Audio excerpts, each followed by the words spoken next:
za Serbia na vezi. Posisiljeleli Afrika. Afrika je po veličini drugi kontinent i na njemu živi skoro svaki 8. stanovnik zemlje.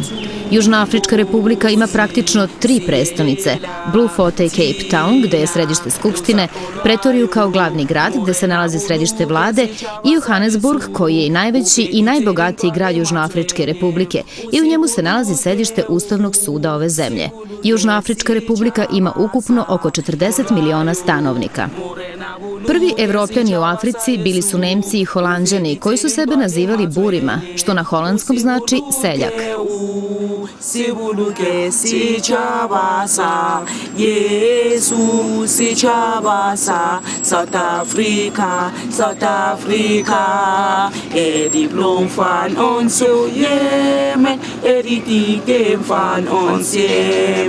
Moderna infrastruktura Južne Afrike, kosmopolitski restorani, veštačke, ali atraktivne građevine poput Sad Citya, Lost Citya, u kome se sada nalazimo, ili Monte Casina, značajna su obeležja ne samo Johannesburga, već i čitavog afričkog kontinenta. Prvi Srbi ovde stižu krajem 18. veka. Kasnije dolaze iseljenici iz vremena komunizma u Jugoslaviji, a potom zajednicu ojačava migracioni talas 80. i 90. godina, kada na ove prostore dolazi veći broj visoko obrazovanih ljudi iz Srbije.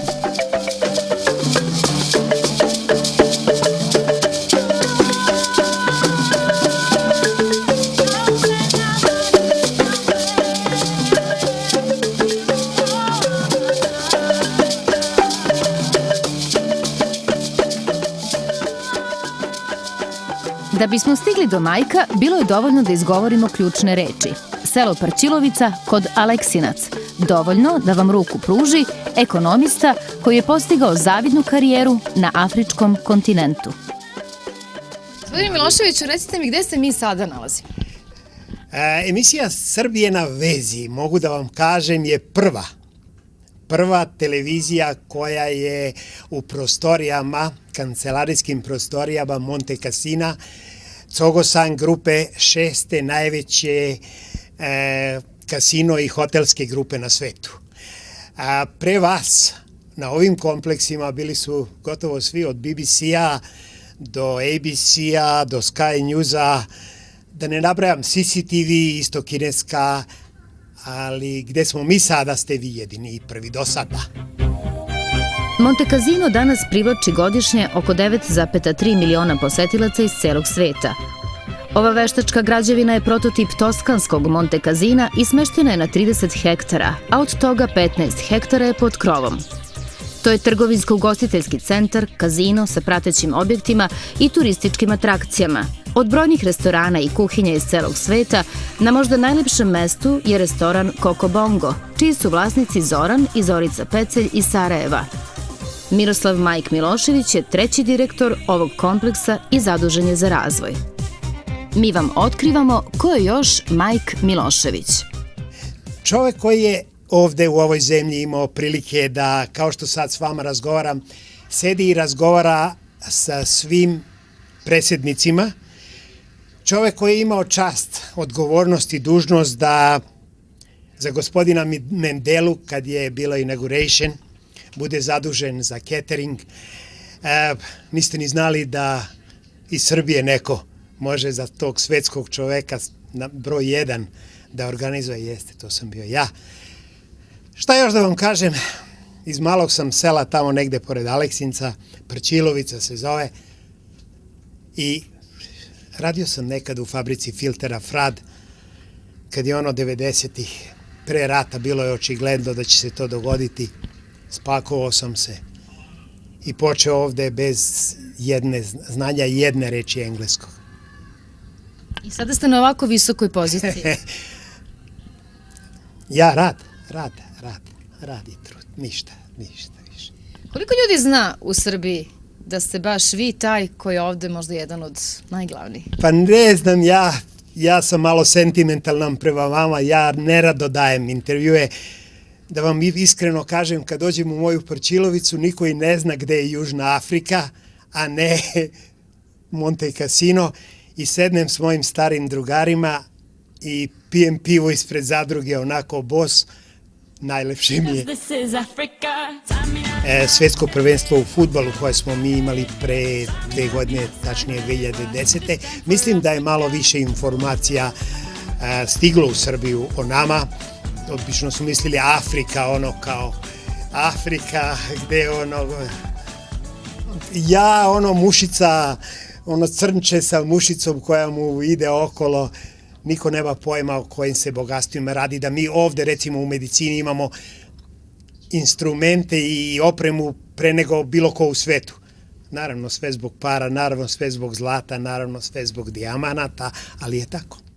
Kada govori o Srbiji, emocije su jake, ali blago nestaju kada pitamo da li Srbija ume da iskoristi potencijal kakav ima naša dijaspora.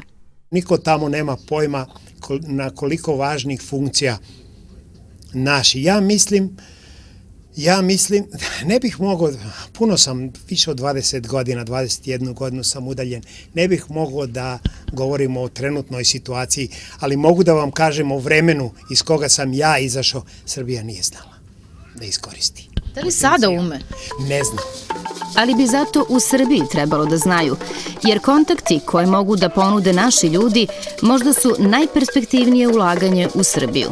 Miroslav Majk Milošević, obrazovan, iskusan i ovde poznat takođe, imao je privilegiju, čast i često zadovoljstvo da dočeka brojne poznate ličnosti iz celog sveta. Gospodina Clintona, i pita me on, ja sam stavio Milošević, a on kaže, a šta gospodin Milošević ovde radi? Ja kažem, čekaj gospodina Clintona, imamo mi. On me onda zagrli onako visok. Političari. Listamo samo jedan od brojnih albuma Majka Miloševića, koji svedoči o karijeri uspešnog poslovnog čoveka. Evo Jelena, to je čuveni Nobelovac Desmond Tutu. On je katolički sveštenik isto. To je slika i jedno iz štampe. Ovo je gospodin P.W. Botha, poslednji koji je čitav svoj mandat proveo u apartheidu i sa apartheidom. Po meni izuzetna ličnost, veoma obrazovan čovjek. Ovo je poslednji beli predsednik, Frederick de Klerk. Gospodin de Klerk je predao gospodinu Nelsonu Mandeli, bez ikakvog krvoprolića, bez ikakve bune, sve je to prošlo tako mirno. Ovo je gospodin Ketumile Masire, ili Ser Ketumile Masire. On je dugo godina, 28 godina je bio predsednik Bocvane i njihov kralj zapravo. Na nekoliko slika bio je moj počasni gost nekoliko puta. Ovo je Steve Hofmaier, njihov najpoznatiji pevač i najpopularniji, specijalno među belima ovde u Južnoj Africi. Stari smo prijatelji, jedan od prvih prijatelja kad sam ovde došao, vidi se po godinama pored. Gospodin doktor Mangosuthu Buthelezi, jedan od najpoznatijih iz Zulu plemena. On je lider AFP partije koja je sa ANC-em uvek u takmičenju. Za sad ANC vodi. Ovo je gospodin Chris Stals, poslednji guverner Rezervne banke u Pretoriji, kad je južnoafrički rand vredeo, jedan rand je bio $5 ili oko 12 nemačkih marki. Hristo Stoičkov, on ima kuma, jednog pevača narodnih pesama. Miroslava Ilića, to je njegov kum. Erik Jansen. Vrhovni sudija svetskog prvenstva. Ja, 2010. u Južnoj Africi.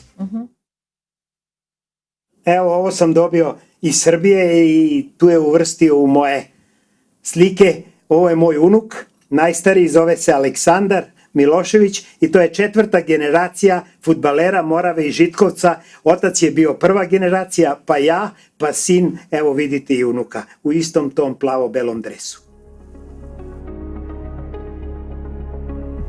Evo, to mi je jedina slika koju sam uspeo nekako da dobijem iz fudbalskog kluba Morava i Žitkovca 66. godine.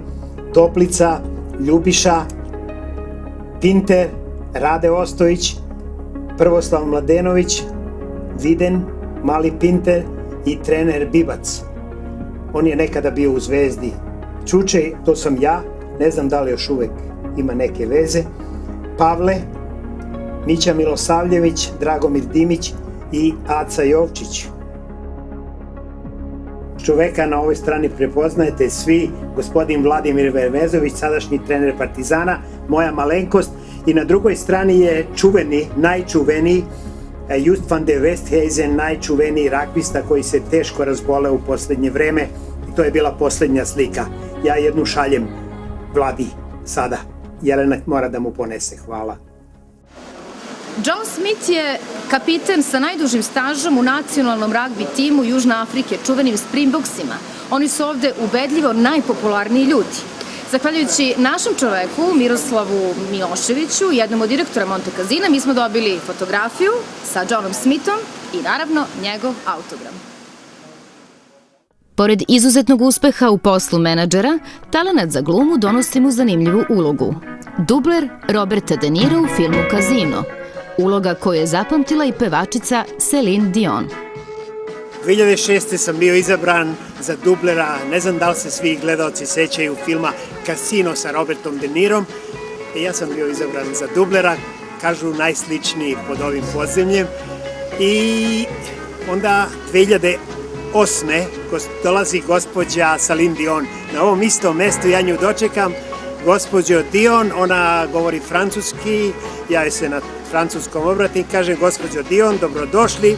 Ona me gleda pa kaže, o, pravi Casino sa Robertom De Nirom. I ja, zamislite ono, padam dole, ljubim ruku. U svakom poslu šarm je Božji dar koji mnogo donosi. Ako i to imate, sva vrata su vam otvorena. Podsjeća nas Mike i lista album sa poznatima sa kojima održava poslovne i prijateljske kontakte. Ovu će sliku svi da prepoznaju. Zvanična lepotica sveta, Meksikanka Marisol. Ovde je njena meksička zastava. I čak i telefon ostavila Majku Miloševiću. Sigurno, nego kome.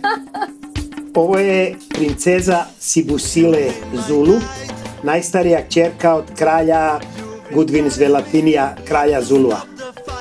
Ovo je jedna od unuka gospodina Nelsona Mandela. Ovo je Jackie Mafokeng, prva crna lepotica u Južnoj Africi. Imao sam čast da budem jedan od direktora Sun City-a kad je ona promovisana. Bio je to poseban događaj na ovom kontinentu.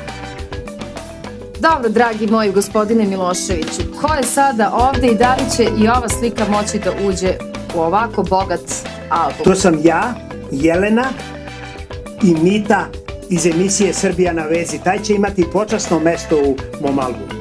Bila nam je čast i zadovoljstvo što smo vreme proveli sa Miroslavom Majkom Miloševićem, rodom iz sela Prćilovica kod Aleksinca, koji već dugo živi u Johannesburgu. Dijaspora je sastavni deo Srbije, u njoj leži veliki potencijal koji bi Srbija trebalo da prepozna na pravi način. Emisija Srbija na vezi se trudi da ih pronađe i da ispriča najbolje priče. Za ove smo dobili dozvolu da ih preko granice ipak vratimo u zemlju. Došla sam u Južnoafričku republiku, u Johannesburg, da saznam istinitu priču o jednom dečaku Branku, dečaku iz Kruševca. Da li se vi sećate Branka Milenkovića kada je bio mali? Pa, prošlo je drugo vremena.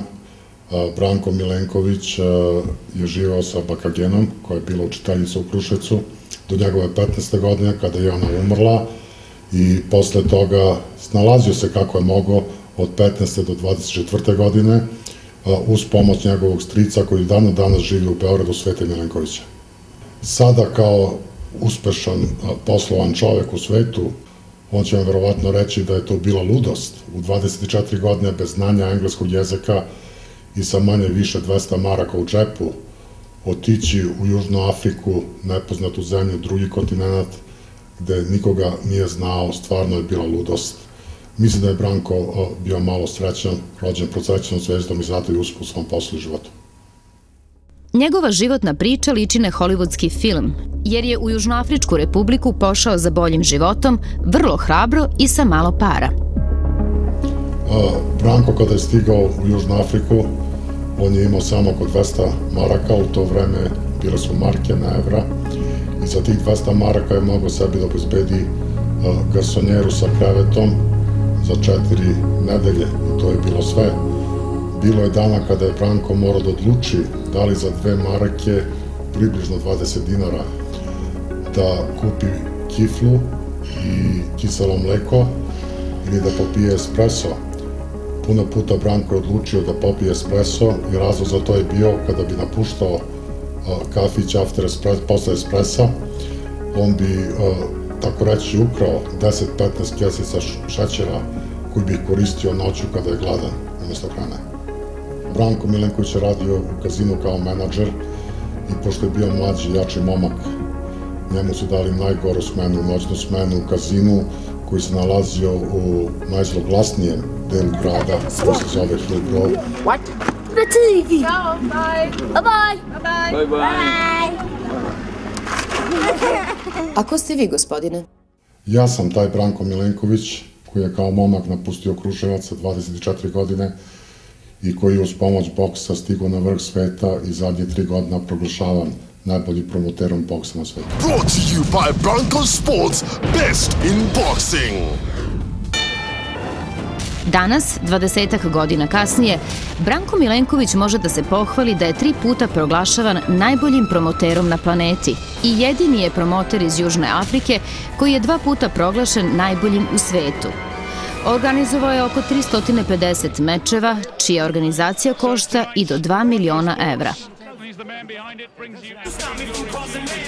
Biti bokserski promoter znači biti vešt menadžer, dobar organizator, psiholog i pedagog. To je neko ko brine o bokseru, o njegovom svakodnevnom životu, obezbeđuje novac za takmičenja i osmišljava i realizuje bokserske revije.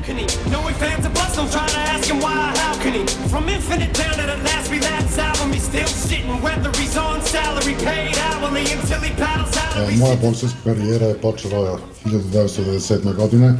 Ovaj posao već radim 16 godina i tako su uspesi rasli i najveći uspesi su počeli već u početku 2000. godine. Prvo zahvaljujem Bogu, gospodinu Branku Milenkoviću i mom treneru i rekao sam svetu da sam sladak i pametan i da ću uzeti pojas. I uzeo sam ga za sebe i svoj tim. Mnogi za Milenkovića kažu da je bolji promoter i od članova kuće slavnih boksera Boba Aruma i Dona Kinga, ali Branko sportski i skromno nastupa i kaže da je sa njima ipak u istom rangu. Ja sam jedini promoter sa kontinenta Afrike da je proglašen VBC promoter sveta i posle toga 3 puta sam proglašen IBF promoter sveta isto. To je rekord koji je prethodno imao Don King, čuveni Don King, on je 3 puta bio proglašen promoterom sveta, znači sada smo isto po 3 godine Don King i ja. Puno nagrada u Južnoj Africi isto, ali sigurno mi je najdraža nagrada za životno delo Nelson Mandela. Kao dečak koji je rastao bez roditelja, kao hrabar mladić koji se otisnuo u nepoznat svet, Branko je postigao mnogo. Po dolasku u Južnoafričku republiku prvih 10 godina nije se javljao nikome u Srbiji. Imao je kontakt jedino sa stricem Svetom, koji je insistirao da se Branko ipak javi ocu, koji se nije raspitivao za njega. Presudila je upornost supruge Sanet, sa kojom Branko ima divan brak i 2 dece. Smatram da je porodica vrlo važna. Ja sam udata za Branka i želela sam da upoznam njegovu familiju. Bilo je važno da Branko stupi u kontakt sa njima, jer je to i porodica naše dece, Marka i Nadije. Da, to je to. To je moja porodica. Posle pritiska od moje supruge Sanet, ja sam odlučio da se javim i da pozovem oca i da se čujem sa njime prvi put posle skoro 20 godina. Razgovor je bio vrlo kratak, možda 20 sekundi. Oboje nas nismo znali šta da kažemo. A nama je imao mnogo toga da kaže. Branko Milenković, nekada dečak iz Kruševca, sada poznata ličnost iz sveta boksa. Popularni promoter iz Johannesburga. Roditelji ga nikada nisu potražili, a on nije imao priliku da sa njima podeli sve svoje uspehe. Oni su mnogo izgubili. Branko je dobio priliku da uspe. Dobio je, kaže, mnogo od boksa, ali je i boks mnogo dobio od njega. Na stručnu pomoć u svetu trenutno računa oko 400 ljudi iz sveta boksa, menadžeri i treneri, a od toga i oko 150 boksera, što je, kaže Branko, velika odgovornost. Iz tog sveta slavnih, promoter Milenković izdvaja najbolje. Mohamed Ali, on je bio najpoznatiji, on je napravio boks veliki što se tiče show biznisa. Najbolji bokser je sigurno Sugar Ray Robinson, jedan od najboljih zadnjih 10-15 godina, ne zbog toga što radim sa njime konstantno, ali ja bih spomenuo Oscar de la Hoyu i danas, verovatno najbolji bokser današnjice Floyd Mayweather. Mnoge boksere popeo u sam svetski vrh. Želje mu je da to uradi i sa nekim bokserom iz Srbije. Čekajući da se pojavi prava osoba, Milenković je do vrha doveo Slovenca Dejana Zaveca. Najavljuje da bi njegov novi pulen mogao biti jedan od braće Stefanović, Nikola ili Stefan, ali dodaje da mnogo zavisi i od samih boksera. Bokseri u Srbiji ne razumeju da je to njihov biznis, njihov posao da budu profesionalni bokseri. Profesionalni bokser, zato se zove profesionalni bokser, je biznis svakog boksera i zavisi kako taj bokser odredi vreme tom biznisu, tako će biti i uspešan. Kažu da nije lepo kititi se tuđim perjem. Mi smo se zato okitili zlatom. Zlatom našeg Branka Milenkovića, bokserskog promotera svetskog ranga.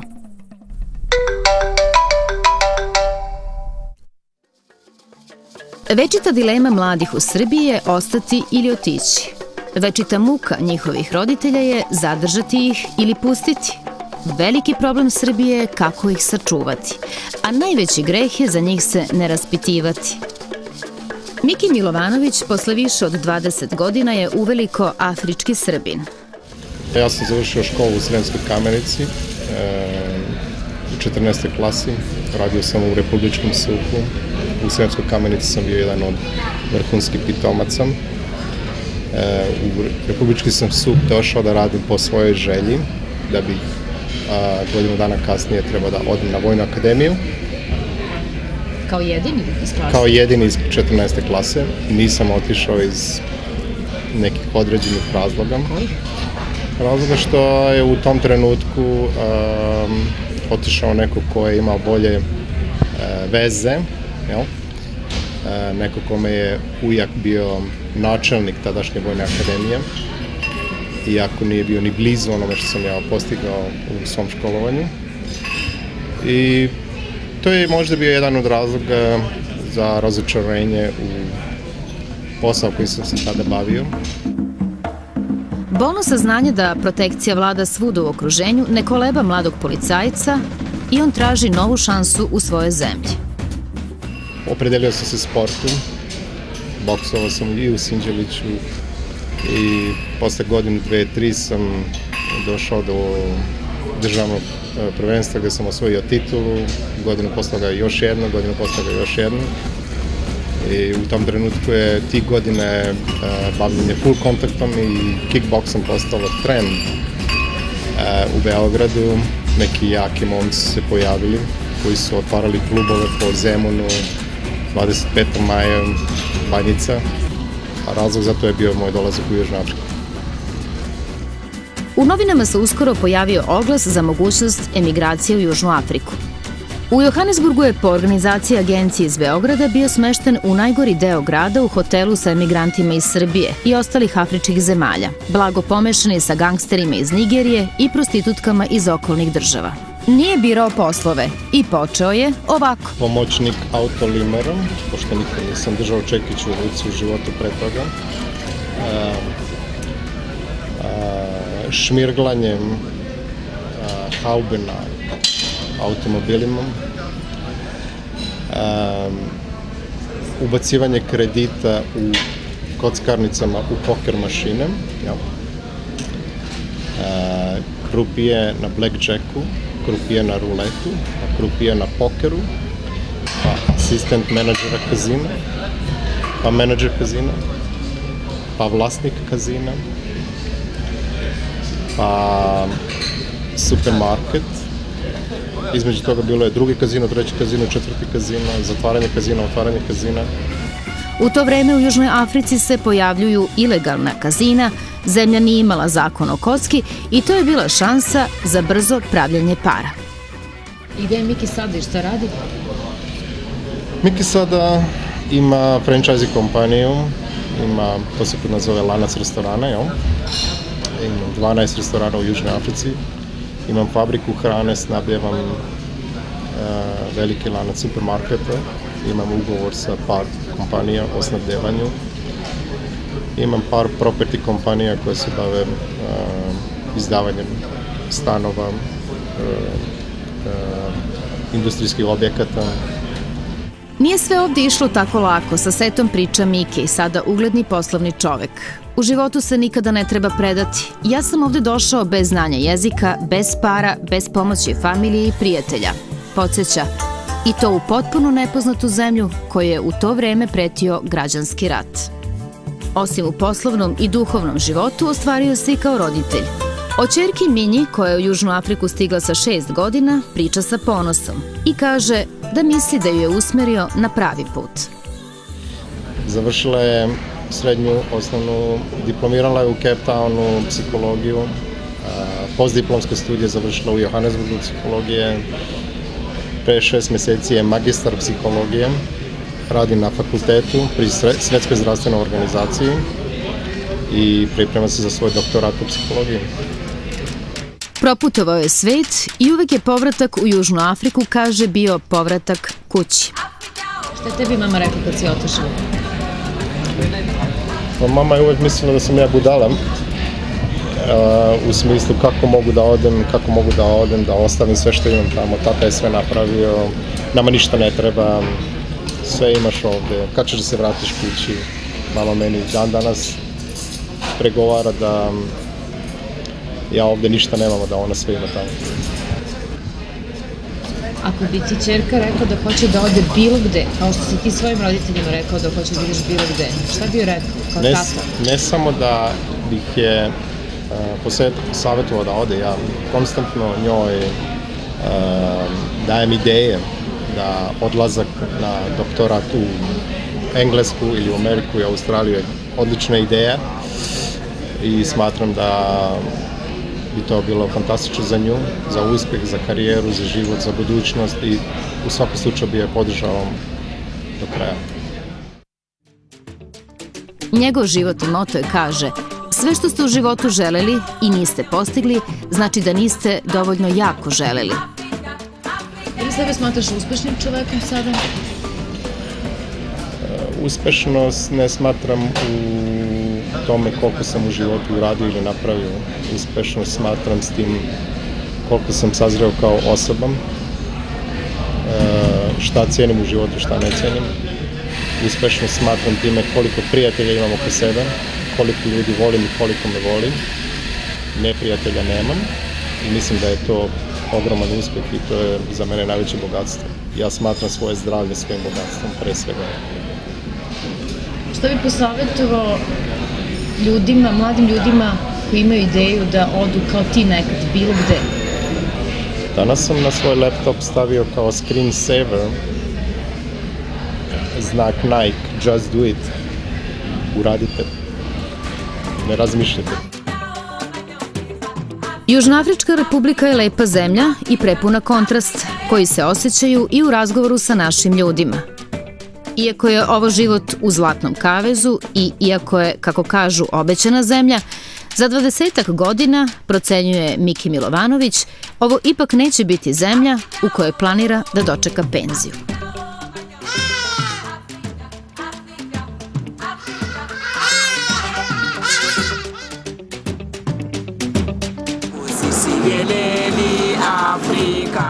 Kad dođem u moju Prčilovicu, niko i ne zna gde je Južna Afrika. Mama meni dan danas pregovara da ja ovde ništa nemamo, da ona sve ima tamo.